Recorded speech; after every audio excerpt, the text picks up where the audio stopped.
Greetings. I don't usually have to start off being this dire and this somber about a topic, but this is the time we're in right now.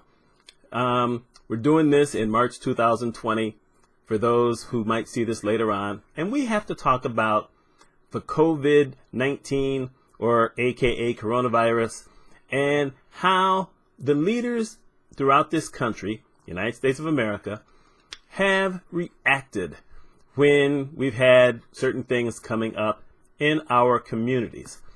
I got to tell you, it has been interesting from a leadership perspective, seeing how many have failed and seeing how many have actually figured it out and done what was needed.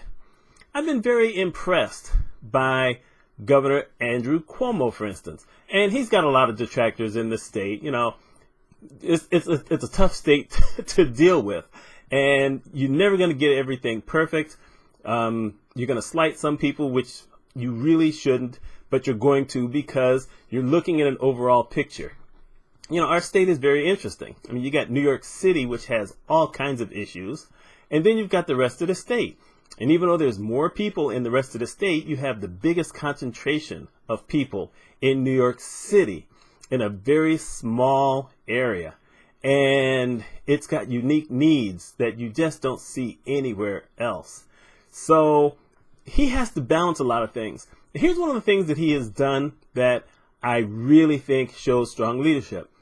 Every day he gets out there and he makes these proclamations and he tells people the updates on what's going on. He is ready to make changes on the fly. For instance, when he first came out and he said, you know, we're going to let the school districts make their decisions on when we're going to close schools. And then they had something happen in certain communities. They said, you know what? No, we're shutting down schools now because he had to. I mean, it just seemed to work out well to do that. Shutting down the malls, shutting down restaurants.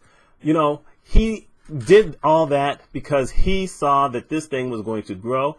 And look, at the time that he first did it, New York State was not leading in what was happening regarding the virus, and now it is. So, and that's a bad thing, by the way. So, you know, he has been willing to change up. He's been willing to keep everyone informed, and he's trying to protect the state and trying to protect the people in the state. There's been some governors in other states who are more worried about the economy than worried about the people. And I understand the fear because a lot of people are going to have trouble paying their bills if this goes a good long time. At least most states have said there's not going to be any evictions and no power is going to go off. But if you can't buy food, what do you do? And, you know, you've got millions of people who are applying for unemployment. It's tough. I'm going to tell you the truth. It's tough being a leader during tragedy. It just is. It's not easy being a leader any other time, really. But when you're going through a tragedy, it's tough. And you have to do certain things. For instance, you have to be honest up front. You can't poo-poo a tragedy. You can't say, well, we'll be through this quickly and we're going to move on, because that never happens. 9/11, 2001, we didn't get through that quickly. Yes, we did attack Afghanistan within 4 to 6 weeks, but we lived that for almost a decade. We just didn't get over that because that was a first for us. Sure, we'd had 1993, the attack on the World Trade Center, but that was kind of weak. We had what happened in Oklahoma City, but that was American terrorism. But this thing on September 11th, 2001 was a big deal. And the leaders, George Bush Jr., actually, I've never really known what to call him, but I always just call him George Bush Jr. He showed great leadership during that time period. I was not a fan in general, but he showed great leadership, and I applauded him for that. And, you know, that's what we need. You've got to be true. You've got to be truthful to the people and say, look, we're going to get this together. You pull things together. Rudy Giuliani, never a fan of Rudy Giuliani's, but September 11th, he did the right thing, and he brought people together. That's what you need. You can't decide that it's time to blame someone for something way too early. You know, maybe there's a way to blame someone later on if you track things back, but not everything has one person to blame for something. There's a whole lot of blame to go around as it regards this thing and America's initial response to it. But that doesn't help anyone right now. I think there were some irresponsible things that certain people said, which led to the masses of people running to stores and buying tons of stuff that they didn't need to buy. Tons of toilet paper, tons of hand sanitizer, so that the rest of us couldn't get any of that stuff. Water. Why were people buying water? I didn't understand that. People made a run on baby formula. People made a run on women's protective supplies, all kinds of things. And it just wasn't needed. But at the same time, the stores didn't catch up with it early on. I mean, there was a story about a guy in Tennessee bought $17,000 worth of stuff so that he could mark it up 10 times and make a killing at it until he was caught and Amazon had to shut off his account.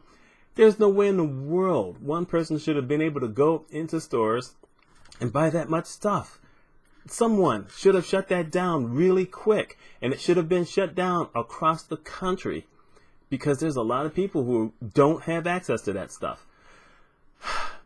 We didn't get the information out properly. You know, like I said, leadership during a tragedy is a tough thing, but there are just ways that you have to think about these things. You have to think quickly. You have to make decisions, but it doesn't mean that you can't change on that decision and keep, modifying it as things go on. When we first started hearing about it, most of us thought, okay, this is going to be a month thing maybe, and then it'll be gone. And now we're hearing it could last up to 6 months. This is a different animal. The United States has never had to deal with anything like this. We think we have, but no, we have not. And, I think that in general, we probably deserve better.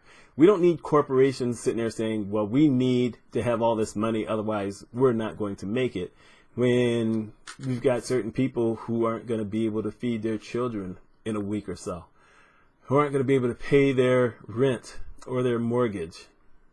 I mean, it's a tough time for everybody. This is one of those times where true leadership will help the average American to survive, to find courage, to find inspiration and motivation and hope. Because we're all quarantining ourselves. We're doing what we can. It's not helping yet, but I think we can get there. And I really hope that more of the leaders in this country, whether they be politicians or CEOs of major organizations, or just someone who owns a pizza shop with 3 or 4 people who's cranking out those pizzas so that we can have takeout or delivery, continue to try to make the right decisions for everybody, not just themselves. I'm talking to some of you NBA owners too. You NBA owners, you NFL owners, treat your people right. All of them. Leadership, that's what we need. We need some good leadership during this tragic situation. My name is Mitch Mitchell. Let me know your thoughts, and we'll talk later. Y'all take care.